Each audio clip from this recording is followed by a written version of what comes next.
뭐 머리카락 괜찮나요, 다들? 네, 괜찮습니다. 아, 자꾸 내려와가지고 여기서 네. 사진 찍으면 머리카락이. 네, 네, 괜찮습니다. 제일 바지런하신 분 머리카락이 딱. 붙어 있어. 아, 오늘 포마드를 좀 바르려고 그랬네. 네, 시작하겠습니다. 네. 어떻게 여기서 얘기해야지. 지금 계속 녹화 중이니까. 아, 예, 알겠습니다. 그렇구나. 네. 네. 안녕하세요. 오늘은 세계 최고의 신학교인 한국침례신학대학교의 신임 교수 두 분을 모셨습니다. 코로나 시대를 사는 우리 그리스도인들이 어떻게 살아가야 되는지를 교회 역사를 통해 되돌아보는 시간을 가지려고 합니다. 전혀 신임 교수 같지 않은 이렇게 중년의 학자 두 분이 제 옆에 앉아 계십니다. 조직신학의 오진철 교수님, 네, 반갑습니다. 또 교회사의 김태식 교수님, 네, 오늘 함께 반갑습니다. 하셨습니다. 네. 저는 오 교수님과 함께 조직신학을 가르치고 있습니다. 두 분이 한국침례신학대학교에서 사역을 시작하시기 이전에 어디서 공부하셨고 또 어떤 사역을 하셨는지 잠깐 소개해 주시면 감사하겠습니다. 우리 먼저 오진철 교수님 한번 소개 좀 부탁드리겠습니다. 네, 이게 자기 자랑하는 시간인데, 자기 자랑을 제가 좀 하겠습니다. 두 가지 말씀하라 그랬는데, 학교 어떻게 공부했는가 말씀하라 하셨고요. 어떻게 사역을 했는가, 여기 오기 전까지. 그래서 나누어서 말씀을 드립니다. 저는 이제 84년도 여기 학부 입학을 했고요. 88년도 졸업을 했습니다. 그리고 나서는 이제 저는 좀 약간 초교파적인 공부를 하게 되었는데요. 그 이유는 이제 침례교 신학을 더 확장시키고 확고히 하고 발전시키기 위해서 방법은 안에서 배우는 방법도 있지만 바깥에서 여러 학문들을 배우는 걸 통해서 이제 우리 안에 더 확고한 침례교 정신을 세워나갈 수 있겠다 생각을 했습니다. 저는 연세대 대학원에서 이제 조직신학 공부를 했습니다. 그리고 군목 갔다 왔다가요. 그리고는 이제 유학을 가게 됐습니다. 그 전에 물론 결혼을 했고요. 그래서 보스턴 대학을 처음에 공부하러 가게 됐는데요. 그 대학을 좀 자랑을 잠깐 드리면은요. 제가 연세대학에서 공부를 할 때에 가장 이렇게 똑똑해 보였던 교수님이 신약 교수님이 한 분 계셨어요. 이제 그분 보니까 그분이 이제 보스턴 대학에서 공부를 하셨더라고요. 그래서 내가 보스턴 대학을 가면 저분처럼 저렇게 똑똑하게 되겠구나 이렇게 생각을 해서 네. 제가 그 학교를 갔습니다.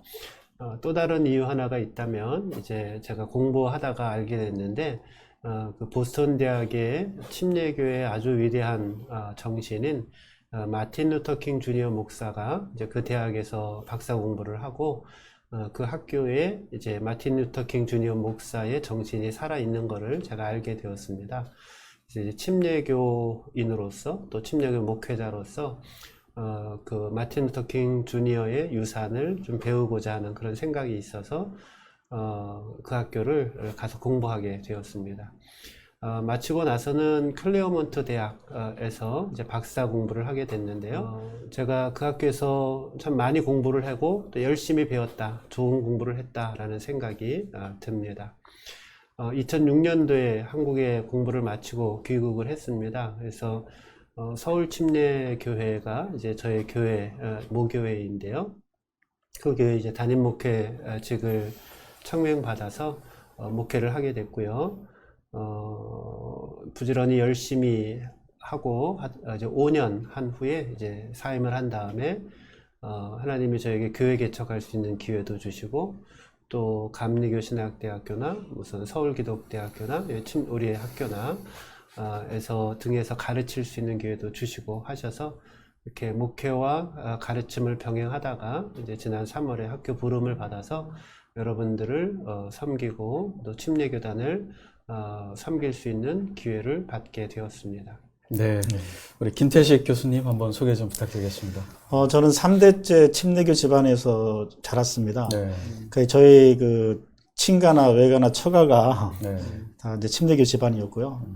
그래서 어릴 때부터 자연스럽게 그 침례교의 역사 그리고 정체성 이런 문제에 좀 관심이 많았습니다. 네. 그래서 뭐 신학을 하면 침례교의 역사를 좀 하고 싶다라는 생각을 가지고 있었고요. 그래서 자연스럽게 이제 학부 과정에서 이제 철학을 전공하게 됐어요. 그래서 철학을 이제 학부와 대학원에서 철학을 공부하고, 그 다음에 이제 1995년도에 우리 학교 MDB 과정에 들어왔습니다. 들어와서 이제 MDB 공부하고 또 THM 과정에서는 조직신학을 제가 전공했어요. 이래봐도. 그래서 전공한 다음에 한 1년 반 동안 강의를 이제 우리 학교하고 또 다른 신학교에서 강의를 하다가 이제 미국으로 저도 유학을 갔습니다. 미국에 이제 남침례교의 6개 신학교가 있잖아요. 그 중에서 남부 쪽, 남부하고 남미 쪽의 그 선교를 위해서 세운 신학교가 있는데 그게 이제 뉴올리언즈 신학교입니다. 그래서 뉴올리언즈 신학교에 박사과정에 진학해서 미국 교회사로 전공을 했습니다. 전공하고 난 다음에 이제 2009년도에 졸업을 하고 2010년부터 세종시에 있는 한 지역교회에서 담임 사역을 한 10년간 했고, 그 가운데 계속해서 우리 신학교하고 또 충남대학교 또 주변에 있는 여러 신학교에서 계속 강의를 하고 연구 활동을 지속했습니다. 네. 저에 대해서는 안 물어보시네요. 네. 우리 제가 김태식 교수님, 우리 정신 차리시기 바랍니다. 원고대로 합시다. 네, 저는 목회학 석사를 우리 김태식 교수님보다 1년 먼저 했고요. 마친 다음에 마침 또 미국에서 제 아버님이 이민 목회를 하고 계셔서 텍사스주로 이민을 갔습니다. 이민을 가서 당시에 텍사스에 있던 남침례교 신학교 중에 하나인 사우스웨스턴 베프티스트 신학교에서 석사를 다시 하고 또 박사를 마치고 졸업하는 해에 그 학교에 교수로 채용이 되어서 11년 동안 조직신학을 가르치고 또 교부들의 신학을 특별히 가르쳤습니다. 그러면서 교회사 교수는 아니지만 침례교 신학을 신학 쪽에서 강의를 해왔습니다. 하나님의 은혜로 이렇게 한국 모교에 와서 강의할 수 있어서 감사드립니다.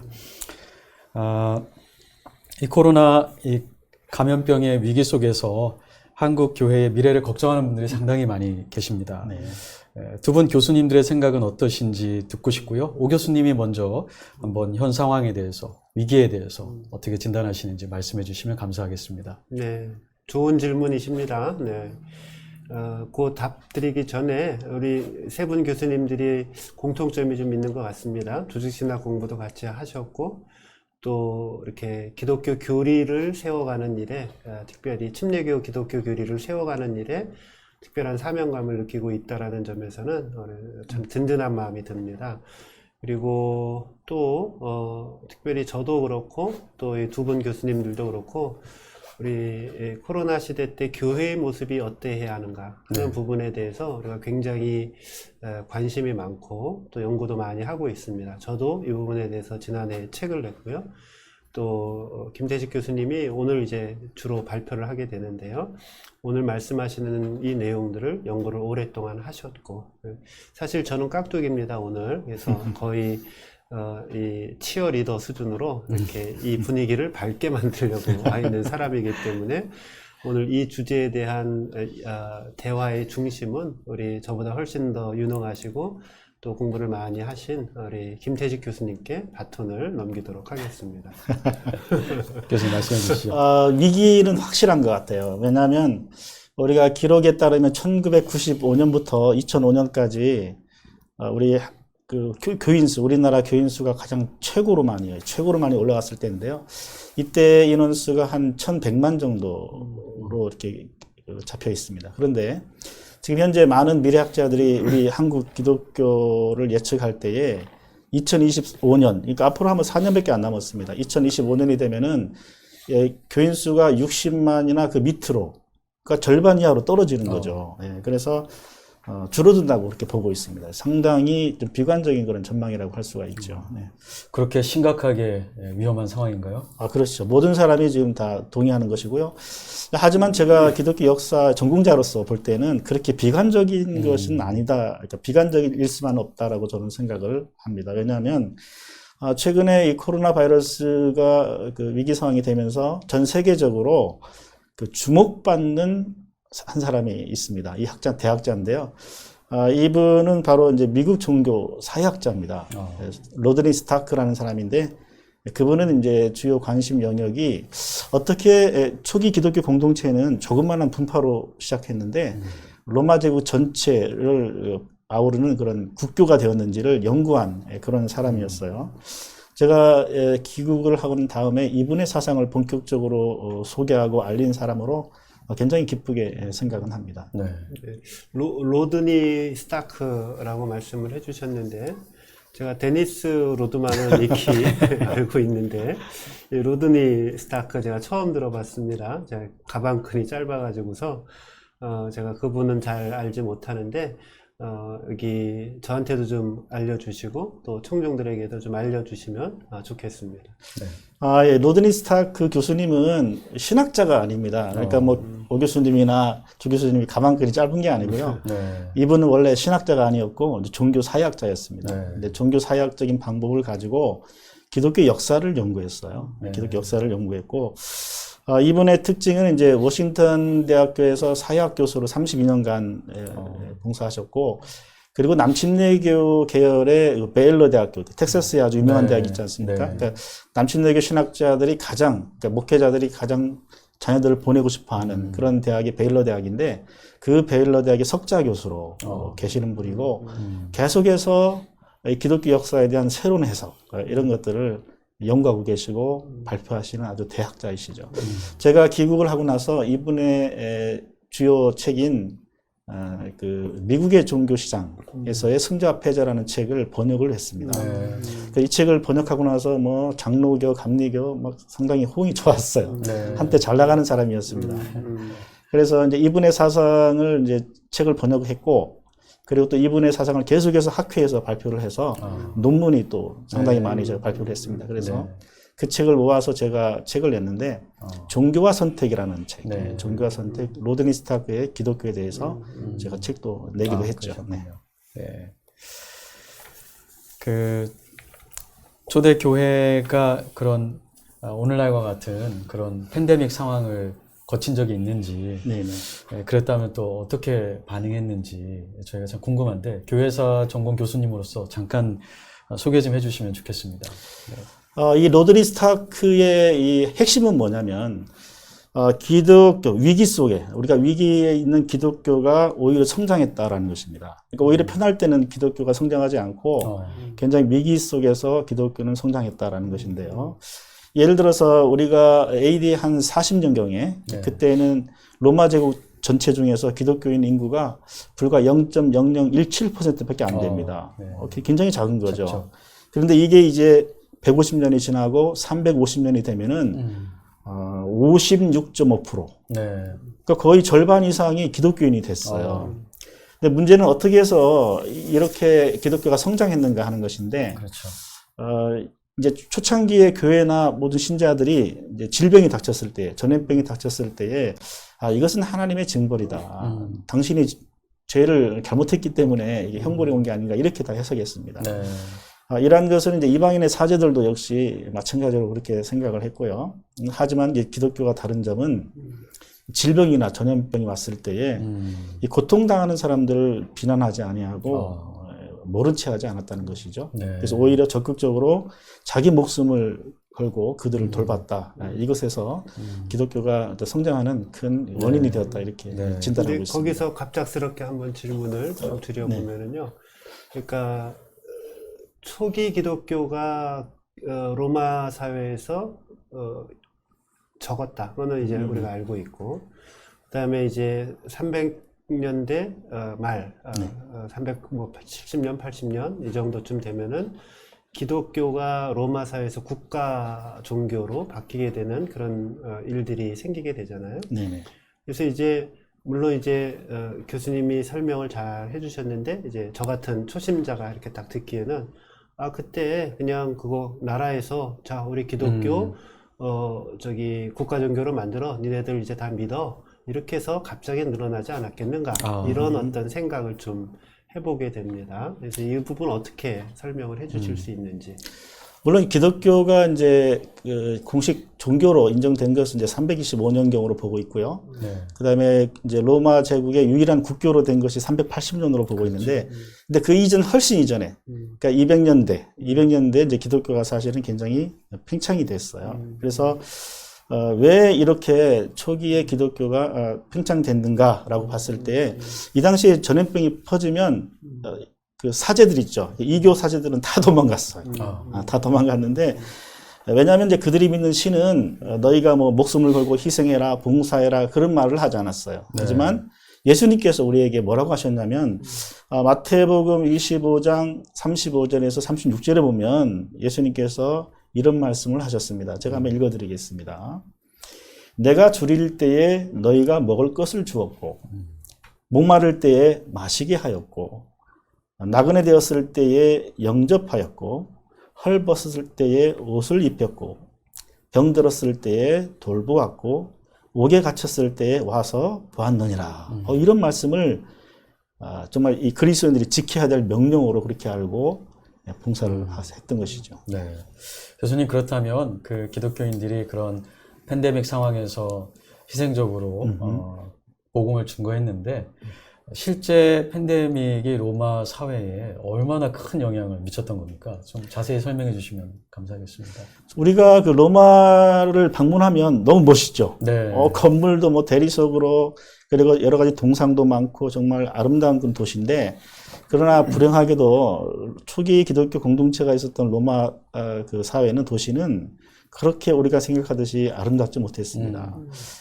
왜냐하면 이제 하수구가 있었지만은 그 당시에 정화 장치가 없었기 때문에 도시 전체에 막 오물과 해충과 또 인구가 감염하다 보니까 여름마다 전염병이 창궐했습니다. 실제로 이제 AD 165년경의 기록에 따르면 이 당시에 아마 그 서양 최초의 천연두로 알려진 그런 전염병이 돌았는데요. 무려 몇 년 동안 지속된 줄 아세요? 지금 우리는 지금 1년 반 됐잖아요. 그렇죠. 1년 반 돼도 정말 피곤하고 힘든데 네. 무려 15년간 지속되었어요. 긴 기간이네요. 네, 그래서 로마 제국 인구 중에 3분의 1 내지는 4분의 1가량이 죽었다. 이렇게 기록이 되어 있습니다. 그래서 이 거리마다 뭐 죽어가는 사람들, 죽은 사람들의 시체가 즐비했고, 그리고 이름난 의사, 이 사람들도 도망갔고, 또 가족들도 사랑하는 사람들, 죽어가는 사람들을 내버려 두고 도망가는 그런 일들이 아주 즐비했습니다. 네, 그 굉장히 이제 비참한 상황이고 어려운 상황인데, 네. 그러면은 당시 목사님들을, 당시 장로님들, 당시 집사님들. 기독교인들은 어떻게 네. 행동을 했는지 좀 네. 알려주시면 고맙겠습니다. 그게 참 감사하기도 하고 우리가 좀 본받아야 될 건데요. 네. 이때 이 당시에 기독교인들은 죽음이 끝이 아니다. 그렇죠. 죽어서 우리가 뭐 끝나는 게 아니라 현실은 우리가 지금 살고 있는 이 현실은 우리를 하나님께서 시험하는 기간이다. 그러니까 어떻게 우리가 이 현실을 지내느냐에 따라서 하나님께서 상보를 주시겠다라고 이렇게 믿었어요. 네. 그래서 실제로 이제 카르타고의 주교였던 그 키프리아누스는 덕이 있는 사람은 아무것도 두려워할 필요가 없다라고 주장했고, 또 알렉산드리아의 그 주교였던 디오니시오스는 우리가 다른 사람을 돌보다가 병 걸려 죽을 수도 있잖아요. 그죠? 전염병에 걸려 죽을 수도 있는데 만약에 다른 사람을 돌보다가 죽었을 때는 순교자의 맘먹는다. 네. 그런 식의 그렇죠. 격려의 말씀을 주셨습니다. 네. 그래서 이 당시에 이제 이교도였던 황제가 하나 있었어요. 이 사람이 4세기의 율리아누스라는 황제인데 이 사람은 이제 이교도의 신앙을 복원하기를 원했습니다. 네. 그래서 이교도 사제들에게 말하기를 야 너희들 기독교인들에게 가서 배워라. 가서 좀 보고 배워라. 네. 저들이 저렇게 목숨을 내걸고 희생하는 정신을 배워라. 네. 오늘날로 말하면 우리가 신천지한테 야 신천지만큼만 전도해봐라. 네. 그러면 교회가 성장이 안 될 리가 있느냐. 그러네요. 똑같다는 말씀이죠. 네. 그럼 그 두 분은 사실 과거에 목회를 오래 하셨는데 이 역사에 나타난 이 팬데믹 상황에서 기독교인들이 헌신하고 반응함으로써 복음이 더 확장되었는데 그런 교훈을 21세기의 이 팬데믹 상황 가운데 있는 한국 교회에 우리가 어떻게 적용할 수 있는지 우선 우리 오진철 교수님께서 한번 의견을 나눠주시면 감사하겠습니다. 네. 지금 어떻게 해야 되냐? 지금 그 얘기 말씀하시는 거죠. 네. 글쎄, 저는 여기 학교, 지금 5월 달이고, 학교 오기 전까지 지난 2월 마지막 주까지 일선 목회를 했던 상황입니다. 그래서, 누구보다도 현장 교회의 목회자로서의 어려움, 그 다음에 교회를 이끌어가야 하는 사람의 입장에서의 고충을 지난 1년 넘게 고스란히 이제 몸으로 체득하고 알고 있습니다. 성도님들도 힘들고 또 목회자도 힘들고 또 어떻게 이 어려움을 극복할 수 있을까, 참 방향도 잘 보이지 않는 그런 어두운 시기들을 보내고 있죠. 뭐 지난 1년 동안 거의 전도 2명인가 네. 저희 교회에 네. 나오고, 그다음에 그 전에는 많이 왔거든요. 네. 1년 동안에 2명인가 왔어요. 그리고 다니던 사람도 잘 안 나오려고 하고, 이런 어려움 속에 있습니다. 재정도 사실은 어렵고요. 네. 그런데 이제 오늘 김태식 교수님 말씀해 주신 것처럼 결국 우리가 이러한 삶의 위기와 또 팬데믹의 어려움 속에서 우리가 뒤로 물러날 거냐, 그리고 물러나서 두 손 두 발 다 들고 난 어쩔 수 없어, 상황이 이래 하고 물러나 있을 것이냐, 아니면 오늘 이렇게 알려주신 것처럼 죽음도 불사하지 않는 믿음을 가지고 맡겨져 있는 상황 속에서 두려워하지 않고 그리스도인으로서의 사명을 다 감당하면서 살아가느냐, 거기에 이제 교회의 미래, 승패가 달려 있다라고 생각을 합니다. 그래서 우리가 믿음을 갖고 있다라고 하는 것은 우리가 사는 세상이 전부가 아니다라는 것을 인정하는 것이고, 죽음 이후에 우리가 살아가는, 주님과 함께 살아가는 그 세상의 값어치와 또 그 기쁨이 훨씬 더 비교할 수 없을 만큼 크다라는 것을 우리가 믿고 살아가고 있지 않습니까? 그러니까 지금 우리에게 주어져 있는 환경 속에서 끊임없이 예수 그리스도를 본받아서 희생하며 자기를 들여 살 때에 다시 한번 우리에게 부흥의 새로운 희망의 손길이 주님이 우리를 비춰주시지 않을까 생각되는 마음이 듭니다. 네, 감사합니다. 우리 김태식 교수님도 목회를 오래 하셨는데, 네. 목사님 또 교수님, 어떻게 우리가 적용할 수 있을지 나가야 될 방향을 좀 제시해 주시면 감사하겠습니다. 네, 저도 올 2월 말까지 네. 사역 현장에 있었어요. 이 코로나 위기 속에서 정말 고민이 많았습니다. 왜냐하면 저희 교회는 이제 노인분들이 좀 많았어요. 노인분들이 좀 많고, 그 다음에 젊은 청년들이 좀 있었는데, 저희가 이제 이 나이 드신 분들을 보호하기 위해서 젊은 사람들은 당분간 나오지 못하도록 그렇게 조치를 했어요. 제가 왜 그렇게 했냐면은 젊은 사람들은 뭐 워낙 활동력이 많으니까 뭐 어디 가서 그렇죠. 사람들 만나고 많잖아요. 근데 노인분들은 사실 보호해야 될 대상이었어요. 그래서 최소한도로 우리가 사회 비난의 대상이 되어서는 안 되겠다는 생각으로 젊은이들은 이제 당분간 교회에 출석 못하게 했고 주로 이제 나이 드신 분들 위주로 현재 목회를 했었습니다. 최근에 뭐 여러 기관들, 다 아시는 여러 기관들의 단체들, 기독교 단체들을 통해서 사회 비난이 됐잖아요. 제가 볼 때는 우리가 최선을 다해서, 모든 기독교인들이 최선을 다해서 사회의 어떤 비난의 대상이 될 만한 것들은 좀 우리가 줄여야 되는 게 아닌가라고 생각을 하고 있고요. 또 한 가지는 코로나 바이러스 위기가 정말 위기면 분명하지만은, 그러나 이 위기가 뭐 지속된다고는 저는 생각하지 않습니다. 그렇죠. 일정한 기간이 지나면 이것도 지나갈 텐데, 우리가 그 기간 동안에 정말 인내가 필요하다. 왜냐하면 우리가 인내하지 못하면 뭐 신앙을 포기하는 사람도 있고, 또 예배에 참석을 거의 안 하려고 하는 사람도 있고, 아니면 그냥 뭐 인터넷으로 그냥 뭐 하려고 하는 그런 사람들이 있어서, 우리가 이 기간을 우리 인내하는 기간으로 좀 삼고, 또 우리 자신들을 되돌아보고, 또 신앙의 본질을 되돌아보는 그런 기간이 되었으면 좋겠다, 그런 생각을 하고 있습니다. 우리 조동성 교수님도 우리 마무리하시기 전에 한번 요 코로나19 관련되어서 교회가 어떻게 해야 될지 한 말씀 주시고 인사해 주시면 좋을 것 같아요. 알겠습니다. 저도 그 김태식 교수님께서 말씀하신 3세기의 그 키프리아누스 교부, 그분이 팬데믹 상황에서 어떻게 교인들을 훈련시키고 교육했는지 잠시 살펴본 때가 있었습니다. 교인들에게 이렇게 설교했더라고요. 그리스도인들뿐만 아니라 비그리스도인들도 돌보아라. 비그리스도인들은 조금만 병이 들었어도 자기네가 죽을까봐 두려워서 교수님 말씀하신 대로 아내도 버리고 자식도 버리고 부모도 버렸습니다. 근데 교인들이 길거리에 버림받은 그 비그리스도인들을 데려다가 자기 집과 예배 처소에서 이렇게 돌보았고요. 특별히 그 키프리아누스가 평소에 기독교와 복음에 대해서 적대적이었던 분들, 기독교인들을 핍박했던 분들을 더 적극적으로 돌보라고 그렇게 말씀했는데 저에게는 그게 큰 도전이었습니다. 우리가 21세기 한국 교회가 우리를 비난하는 분들을 더 사랑으로 이 어려운 때에 돌봐야 되겠고, 또 키프리아누스가 헌금을 따로 조성해서 그분들을 돌볼 수 있게끔 독려했던 걸 보면서 교회의 재정이 교인들뿐만 아니라 이 사회에 그리스도의 신앙이 없는 분들을 살리는 데에도 사용되었으면 하고요. 이 어려움이 우리의 신앙의 진정성을 드러낼 수 있는 절호의 또 복된 기회다, 이렇게도 생각을 합니다. 하나님께 이 기회를 주신 것도 감사드립니다. 네, 이 두 분 교수님들 오늘 이렇게 참석하셔서 시간 내주시고 귀한 조언 주셔서 감사합니다. 네, 감사합니다. 감사합니다. 오늘 시간 내주셔서 두 분 교수님 감사합니다. 네, 고맙습니다. 네. 여기까지 합시다.